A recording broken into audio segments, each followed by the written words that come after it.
Anybody?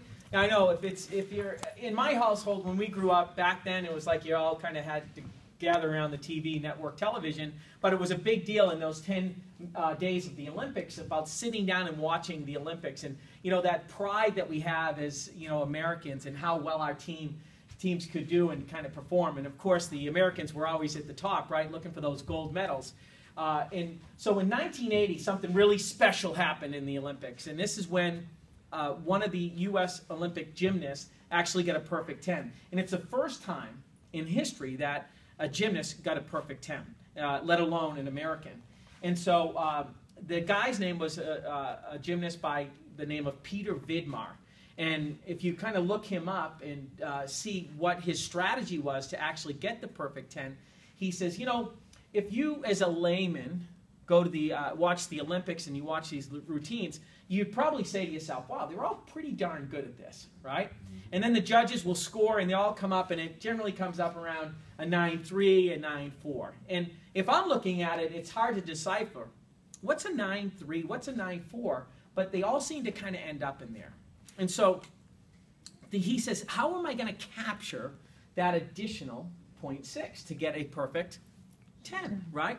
And so what he did was, his strategy was to break down that 0.6 into 0.2s and to add to that 9.4, okay? And so he did it by thinking about a strategy he calls ROV, okay? So let me share with you a little bit about what ROV is. First R stands for risk. What's the first R stand for, everybody? Risk. Risk, okay? And what he talked about, he says, the judges are looking for not only a routine that you can execute extremely well at the highest upon highest levels, but if you can actually incorporate an element of risk into your routine, then you're going to get some additional points for doing that. And you know the risk if you're just even someone like me who doesn't know much about gymnastics. It's that thing where you watch that routine and you kind of causes you to kind of take that deep breath, right? Oh, wow, it's just risky, right? But not only is it incorporating that into your routine, it's actually executing on it when it counts, when the judges are watching, and millions of people around the world, right? You go ahead and do that. You add that element of risk, and you nail it at that point. 9.4, you add another 0.2, you're now at what? 9.6. You guys are great at math, right? 9.6. We don't even have compliance officers in here, right? So we're at a 9.6, right? So then he says, okay, how can I get that additional 0.4? And the next element was originality. What's the next element? Originality. So when he thought about his routine, he says, what can I do in my routine that's original? Sometimes what he thought about was, maybe it's just doing it in a different order. Maybe it's doing something that's never been seen before. So he incorporated that into his routine. And when he added that originality, it wasn't just about adding it, right? It's about actually doing it, right? And doing it when it counts, when the game's on the line. And if I can add that risk and add that originality, that's an additional 0.2. I am now at what? 9.8. 9.8. We're getting there, right?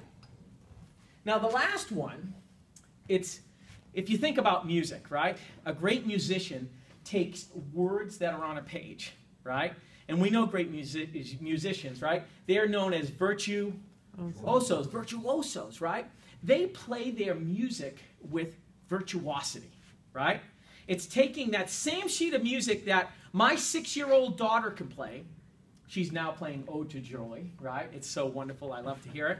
But when you hear a virtuoso play it, it just comes together magically, right? And that's what he was trying to do with his Olympic routine. It was adding the risk to it, adding the originality to it. And the last one, if I could spell it right, is at doing it with virtuosity, okay? And that's bringing all of this together, and you're not coming across choppy.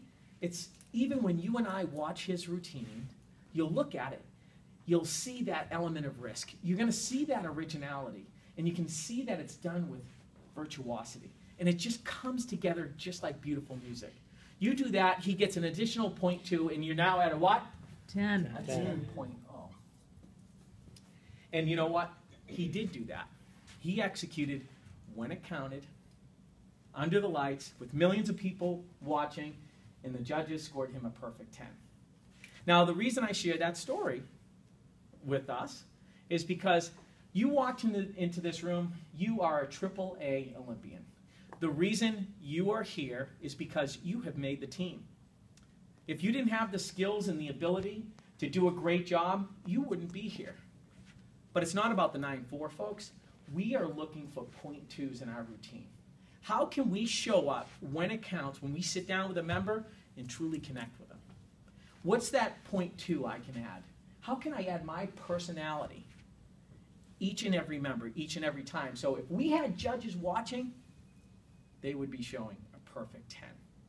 And so that's my challenge to you guys, is as we go through the next couple of days of Member Connect, it's not about what you do currently, it's about what you can do and how you can get a little bit better. Because we know it's about the .2s, right? So you guys ready to get started? Yeah. Say yes? Yes. Yeah. Are you excited? Say yes? Yes. Okay, please turn to a partner, share with them in 1 minute, what do you like about this story and how does it apply to you? Take 1 minute.